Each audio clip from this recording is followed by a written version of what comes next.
జగన్ ఆనాడు ప్రతిపక్ష స్థానం అంటే పార్టీ పెట్టడం, స్ట్రాంగ్గా నిలబడటం, ఆ తర్వాత ప్రతిపక్ష నాయకుడు కావడం, తర్వాత అధికారంలోకి రావడం, దీనికి అంతటికీ కారణం అతని ఆర్థిక శక్తే.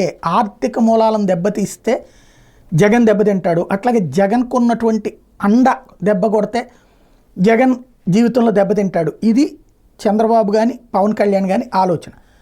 జగన్కి చుట్టూ ఉన్నటువంటి కుటుంబము, కులాన్ని విడతీయడంలో చంద్రబాబు సక్సెస్ అయితే, ఆర్థిక మూలాలను దెబ్బతీసే విషయంలో పవన్ కళ్యాణ్ దూకుడుగా వెళ్తున్నారు. అందులో భాగంగా ద్వారంపూడి చంద్రశేఖర్ రెడ్డి లాంటి వాళ్ళని దెబ్బ కొడితే ఇప్పుడు సరస్వతి పవర్కి సంబంధించి తాజాగా ఏదైతే మన పవన్ కళ్యాణ్ వెళ్ళడం, చూసి రావడం, దాని మీద వాస్తవంగా అప్పుడే జగన్మోహన్ రెడ్డి చెప్పుకొచ్చారు, ఏం ప్రాబ్లం లేదు, మాదంతా పర్ఫెక్ట్గా ఉందని. అంతకుముందు నివేదికలు వచ్చినాయి, కోర్టులే మాకు సపోర్ట్గా వచ్చినాయని. ఇప్పుడు సరస్వతి యాజమాన్యానికి రెవెన్యూ శాఖ ద్వారా నోటీసులు ఇప్పించడంలో పవన్ కళ్యాణ్ సక్సెస్ అయ్యారు.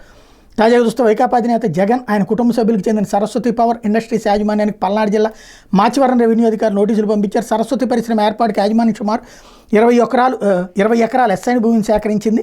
ఈ భూమిని ముందుగా మాచివరం మండలం వేమవరానికి చెందిన 32 మంది ఎస్సీ రైతులు, దాచేపల్లి మండలం నడికూడికి చెందిన వ్యక్తికి అమ్మారు. అతను కడప జిల్లాకు చెందిన మరో ఇద్దరికి, వాళ్ళిద్దరూ సరస్వతి పవర్కు విక్రయించారు. నిబంధనల ప్రకారం ఎస్ఐని భూములు విక్రయించడం కొండం నేరం కావడంతో రెవెన్యూ యంత్రాంగం అందరికీ నోటీసులు పంపింది. చట్ట ప్రకారం 15 రోజుల్లో సమాధానం చెప్పాలని పేర్కొంది. లేకుంటే పట్టాలు రద్దు చేసి ఆ భూమిని ప్రభుత్వం స్వాధీనం చేసుకుంటుందని వెల్లడించింది. కొందరికి నేరుగా నోటీసులు అందజేయగా సరస్వతి యాజమాన్యానికి మరికొందరు కొనుగోలుదారులకు రిజిస్టర్డ్ పోస్ట్ పంపింది. ఇప్పటికే రెవెన్యూ గ్రామాల వారికి సరస్వతి యాజమాన్యం ఎంత భూమి సేకరించిందని వివరాలు తెచ్చుకున్న అధికారులు సర్వే నెంబర్ల ఆధారంగా ఆర్ఎస్ఆర్ ప్రకారం భూమిని గుర్తిస్తున్నారు. కొన్ని రోజులుగా స్థానిక రెవెన్యూ యంత్రాంగం ఇదే పని మీద ఉంది. ఈ నెల 5న సరస్వతి భూముల్లో ఉప ముఖ్యమంత్రి పవన్ కళ్యాణ్ పట్టించారు. ఆ తర్వాత నుంచి అధికారులు కదలికి వచ్చింది. సరస్వతి భూముల్లో అటవీ రెవెన్యూకి చెందినవి ఎన్ని ఉన్నాయనే దాని మీద పవన్ కళ్యాణ్ పూర్తి సమాచారం కోరిన విషయం తెలిసిందే. అటవీ విస్తీర్ణం బాగా ఎక్కువ ఉండడంతో సర్వే పూర్తి కావడానికి మరికొంత సమయం పడుతుందని ఆ శాఖ అధికారులు చెప్తున్నారు.